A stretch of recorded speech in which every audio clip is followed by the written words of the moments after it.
Well, those who steal ballot boxes on election day risk a 20-year jail term in the new Electoral Offences Commission Bill, and that has now been passed by the Senate.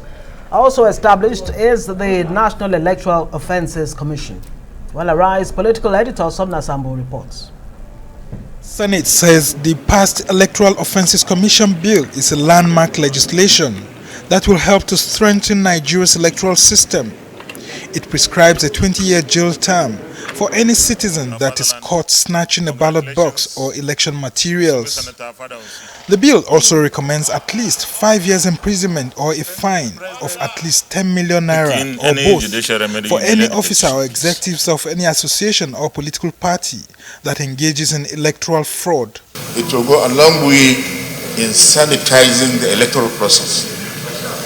It will obviously stop election rigging or minimize election rigging, ballot stuffing, killing people because of political power. A National Electoral Offences Commission has also been established by the new bill to drive the implementation of the new law. It will investigate electoral offences relating to all elections in Nigeria, prosecute electoral offenders, and maintain records of all persons investigated and prosecuted.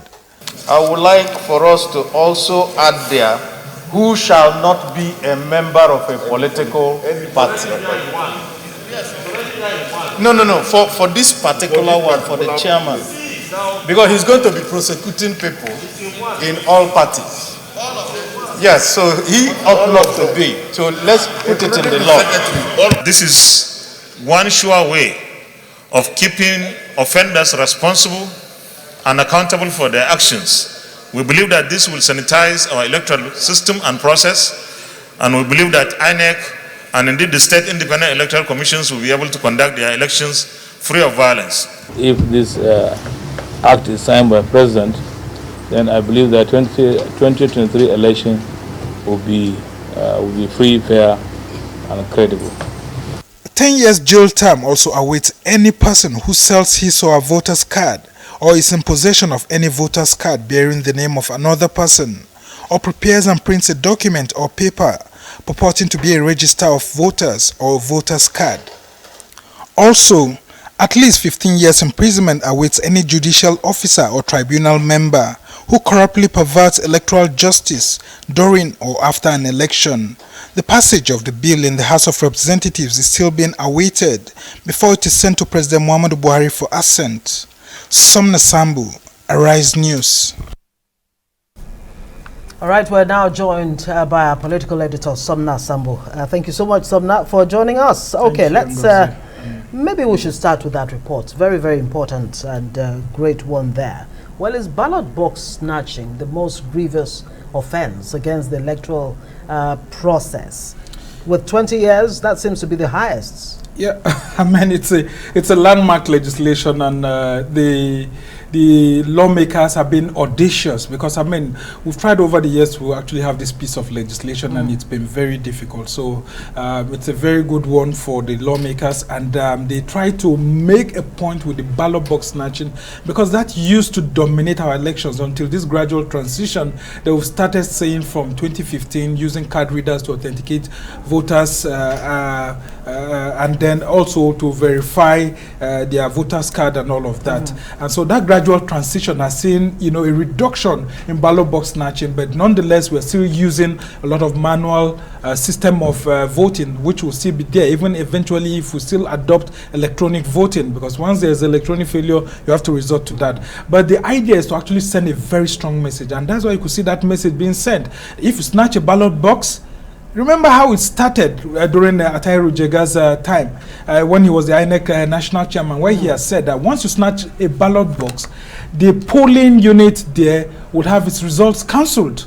And that actually stopped a lot of people. Yeah, I mean, it really helped. No sense. It really helped. Yes, it really helped. So lots of politicians were now beginning to think of how to get the people to buy into their vision, into their campaign promises, rather than focusing on sponsoring of people to actually snatch ballot box. Now, with this addition that, look, if you are caught snatching a ballot box, you risk 20 years or a fine of 40 million naira. Now, how many people on the streets can afford 40 million naira?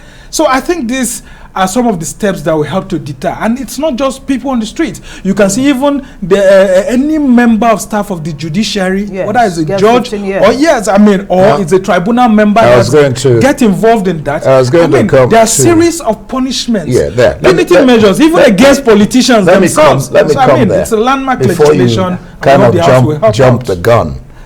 So let me stop and get you there. Now we have 15 years for influencing voters' choice.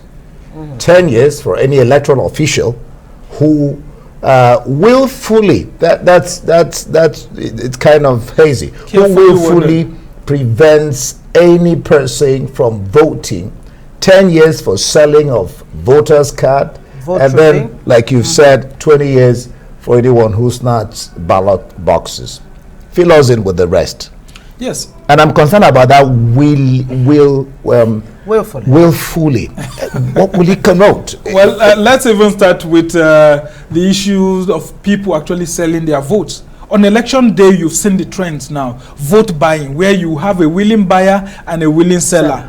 And then apart from that, you see lots of people even coming with their mobile devices until INEC had to say, look, stop using your mobile devices.